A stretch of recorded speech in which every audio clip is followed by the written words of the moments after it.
मरहम तो गिर गया। कोई बात नहीं राजकुमारी, ये भारतीय मिट्टी है राजकुमारी। मैं इसी मिट्टी से जन्मा हूं। ये मरहम इस मिट्टी से मिलकर और भी प्रभावी हो जाएगा। तो जमीन के बादशाह की खिदमत में ये शहजादी दासी हाजिर है हुजूर। अब अगर हुजूर की इजाजत हो तो मरहम पेश किया जाए। अनुमति है।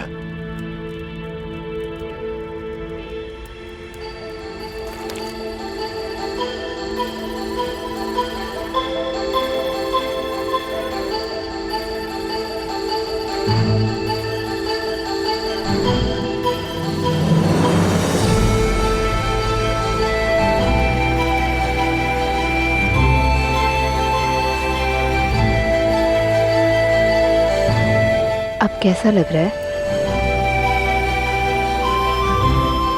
एक राजा के भांति। वैसे लगता है कि अब यह घाव जल्द ही भर जाएगा।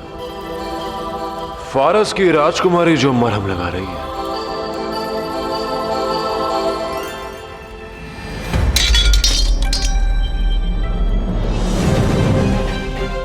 हमारा आदेश था कि पुरु को सुरक्षित पौर सीमा के बाहर पहुंचा दिया जाए।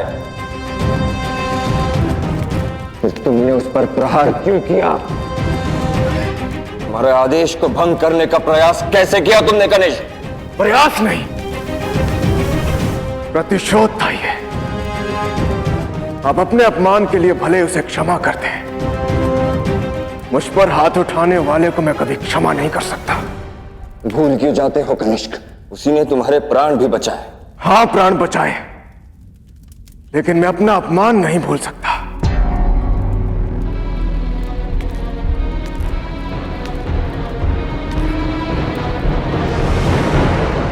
तुम होने वाले राजा हो कनिष्क।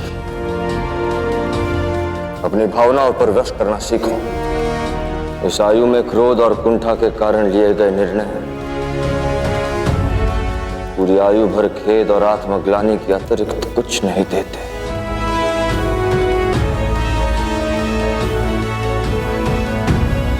तुम हमारे पुत्र हो कनिष्क, परंतु स्मरण रखना, तुम्हारे पिता होने के साथ साथ हम पौरव राजा भी है, और राजा का आदेश कोई नहीं भंग कर सकता, युवराज भी नहीं। भविष्य में अपनी सीमा मत लांघना। हमने जो कहा समझ में आया? उत्तर दो। हमारी बात समझ में आई युवराज?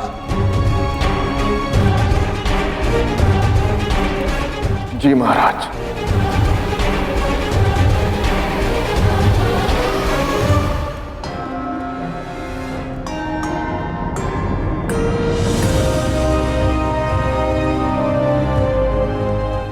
जाना होगा मुझे।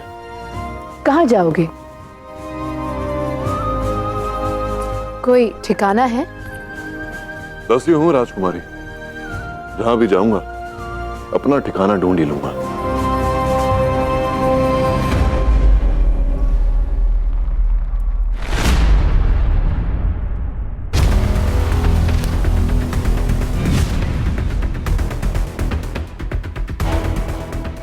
कल मैं दोबारा आऊंगा।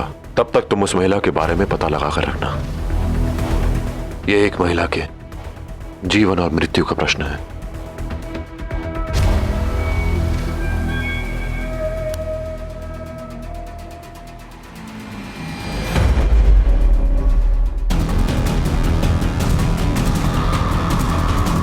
बेशक।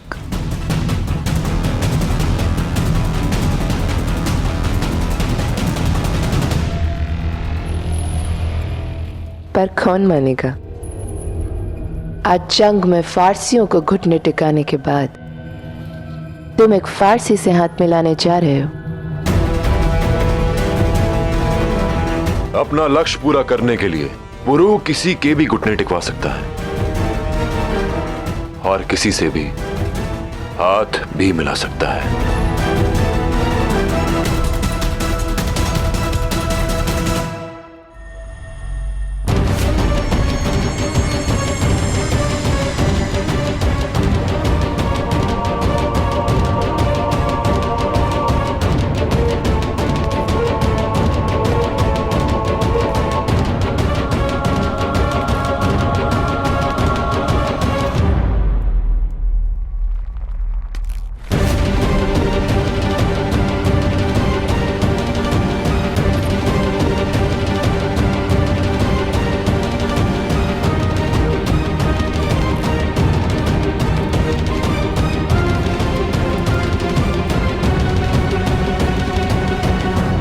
तुमने एक फारसी से सहायता ली है पुरु, उससे हाथ मिलाया है।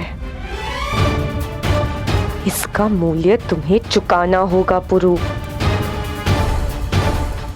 एक अनजान महिला के लिए उस दस्युपुरु ने पौरव राज के आदेश का पालन नहीं किया, अपने जीवन को संकट में डाल दिया। क्यों? कौन है वो महिला?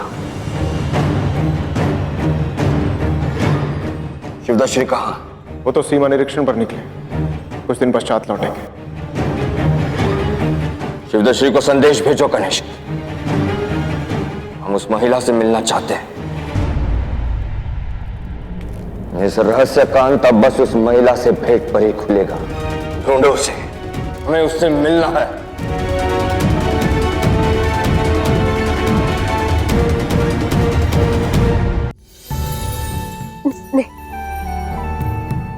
नहीं रोती, मुझे ज्ञात है तुम्हें भूख लगी है ना।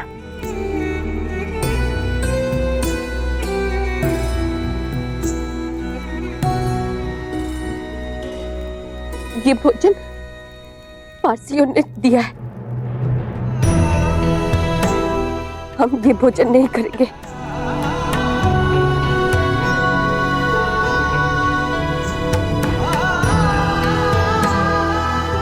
देखना, पुरु आएगा ना तो हम दोनों के लिए अच्छे अच्छे भोजन लाएगा।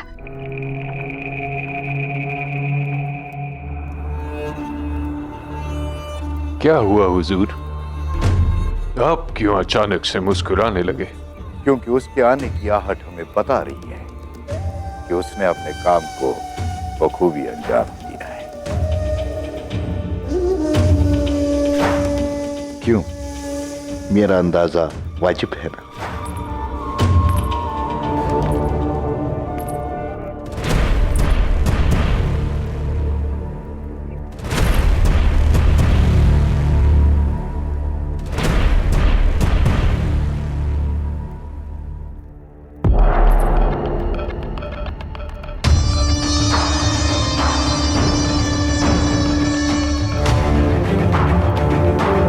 आपकी चाल कामयाब हो।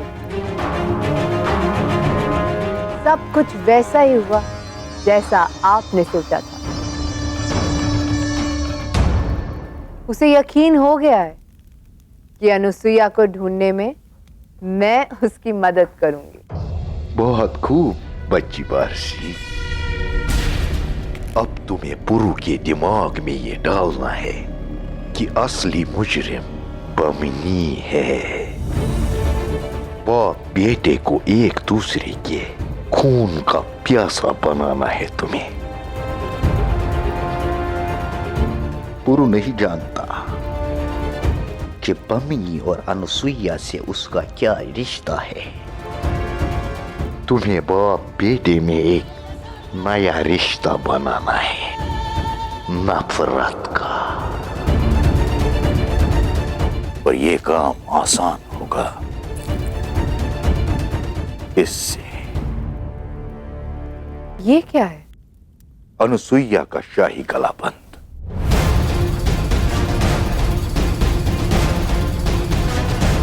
वर्षों से उसके गले में था। पुरु ने भी देखा होगा। अगर पुरु को यकीन हो जाए कि अनुसुईया ही वो रानी है जो बरसों पहले गायब हो गई थी, तो बमिनी के खिलाफ कहा गया हर लफ्ज उसे कबूल होगा।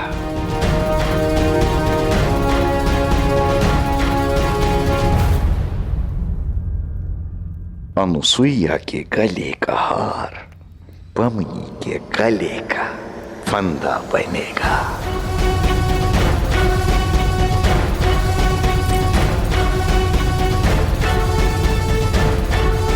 ऐसा ही होगा।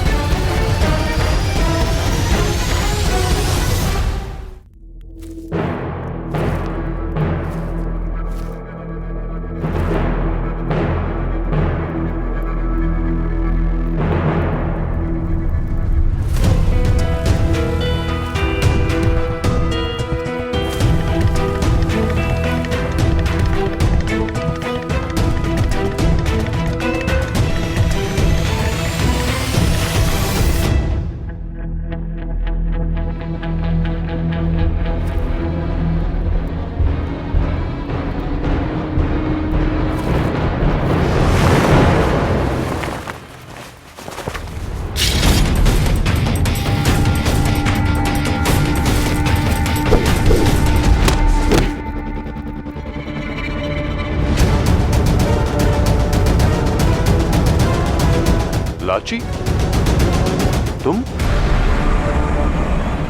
तुमने मुझ पर प्रहार किया?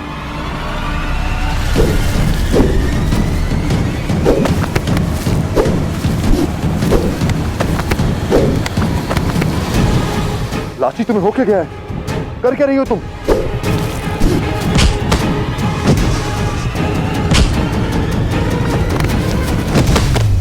लाची, वही जो तुम जैसे विश्वासघातियों के साथ करना चाहिए। मैं अकेली अपने माँ बाबा के विरुद्ध जाकर अपने प्राण संकट में डालकर यहाँ पौरव राष्ट्र आई तुम्हारी सहायता के लिए। और यहाँ क्या देखती हूँ कि तुम राजकुमारी के कक्ष में आतिथ्य स्वीकार रहे हो, एक फांसी से हाथ मिला रहे हो। लाची, तुम्हें कुछ नहीं पता। मैंने ये सब एक कारण से किया है। झूठ! मैंने अपनी आंखों से देखा है।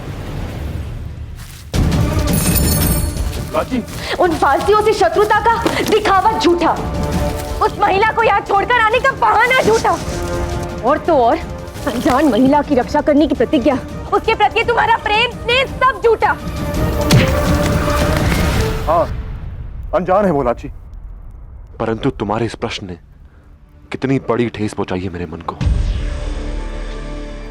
कभी सोचा नहीं था लाची कि अपने आप को तुम्हारे सामने सिद्ध करना होगा मुझे।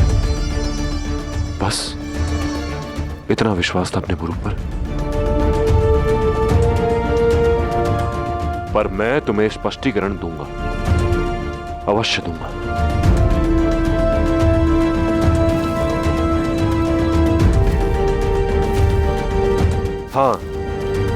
हाँ, मैंने राजकुमारी से हाथ मिलाया, दोस्ती की मैंने उनसे, पर केवल उस अनजान महिला के प्राण बचाने के लिए। क्या? हाँ लाची, अमात्य ने उस महिला को बंदी बना लिया है।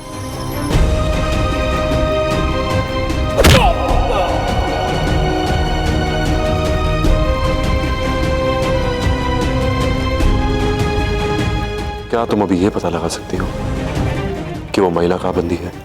बेशक। यदि अब भी मेरी बात पर विश्वास नहीं,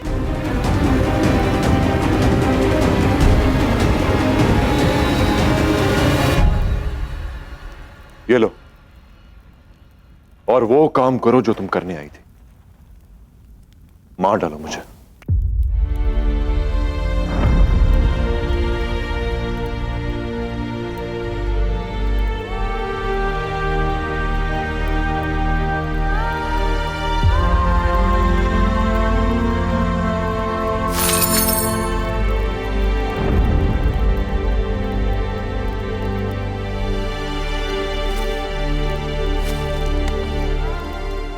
मुझे क्षमा कर देना पुरु, इतना बड़ा अपराध किया है मैंने तुम पर संदेह करके।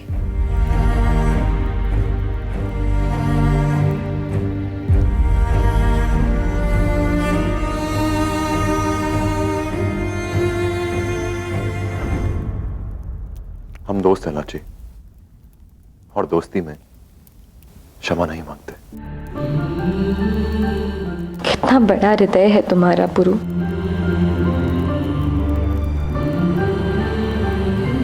अब क्या करोगे?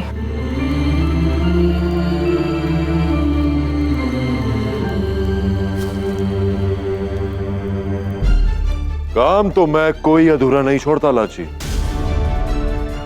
उस महिला को अपने साथ लिए बिना मैं यहां से नहीं जाऊंगा, और इस कार्य में फारस की राजकुमारी मेरी सहायता करेंगी। कल भोर होने तक वो ये पता लगा ही लेंगी कि अमात्य ने उस महिला को कहां बंदी बनाकर रखा है। और इस कार्य में मैं तुम्हारा साथ दूंगी पुरु।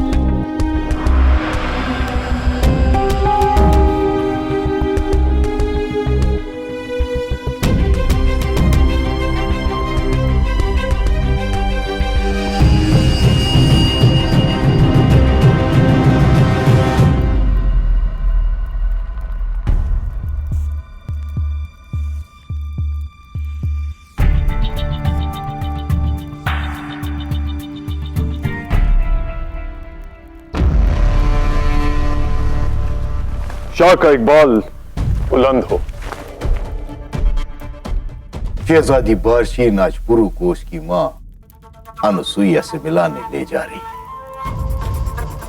गुस्ताखी मुआफ हुजूर, पुरु और अनुसुईया को मिलाने में हमारा क्या फायदा? पुरु को हमारी सारी तरकीबों के बारे में मालूम पड़ जाएगा। सियासत के खेल में अभी भी तुम कच्चे हो मोशेस। पुरु जवान है और जवानी के जोश में इंसान अक्सर होश खो बैठता है और कुछ ऐसा कर गुजरता है जो उसके लिए नुकसानदेह हो और उसके दुश्मन के लिए फायदेमंद।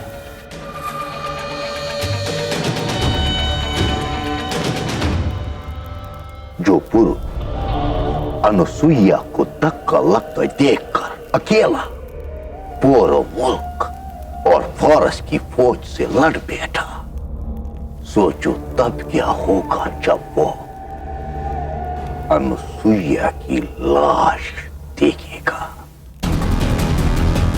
जब उसे यकीन हो जाएगा कि अनुसुईया का कत्ल बमनी ने किया। बमनी को जान से मार देगा।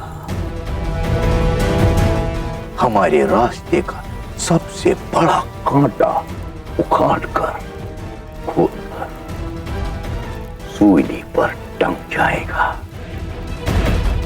और हम बिना जंग के गाजी कहलाएंगे, बिना खून बहाए पूरे मुल्क के तख्त पर बैठ जाएंगे।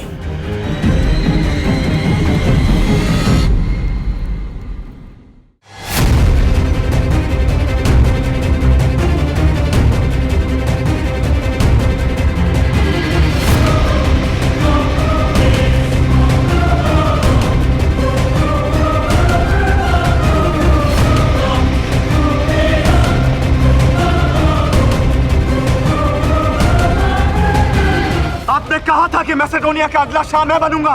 तुम्हारी आंखों में भी तुम्हारी इस बज़दात माँ की तरह मेरा तख्त पाने का ख्वाब है, पर तुम जैसे बज़दात तख्त पर नहीं बैठते। अलेक्जेंडर, तुम अटेलस से माफी मांगो या मुझसे जंग करो। कष्ट कर दो इसका।